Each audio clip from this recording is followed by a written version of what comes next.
احنا لبينا النداء واحنا موجودين الان في خيمه الطفلين وهم في احضان اللجنه المصريه. الان العالم كله شاف الطفل جدوع كيف بيحمل اخوه على كتفه هاربا من القتل والتشريد والجوع والقصف من شمال قطاع غزه الى جنوب. المشهد اثر فينا كلنا، لهيك الكل بده يعرف شو قصه هالطفلين.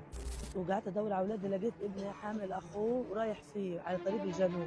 ابني جدوع لما شاف القصف ولقى فيش حدا حوالين اخوه ولا ابوه ولا امه، حمله على راسه ومشي فيه، وضلوا ماشي برغم القصف وبرغم انه مش لاقي مواصله وقعد يعيط، وضلوا ماشي في اخوه على طريق الجنوب مطرح ما الناس بتنزح مشي معها.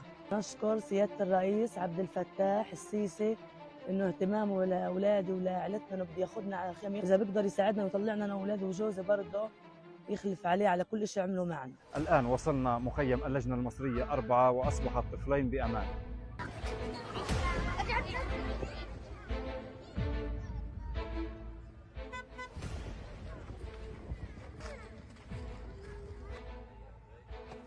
بتوجيهات رئاسة الجمهورية وبجهود اللجنة المصرية بفضل الله وبعد بحث طويل استطعنا الوصول لهالطفلين.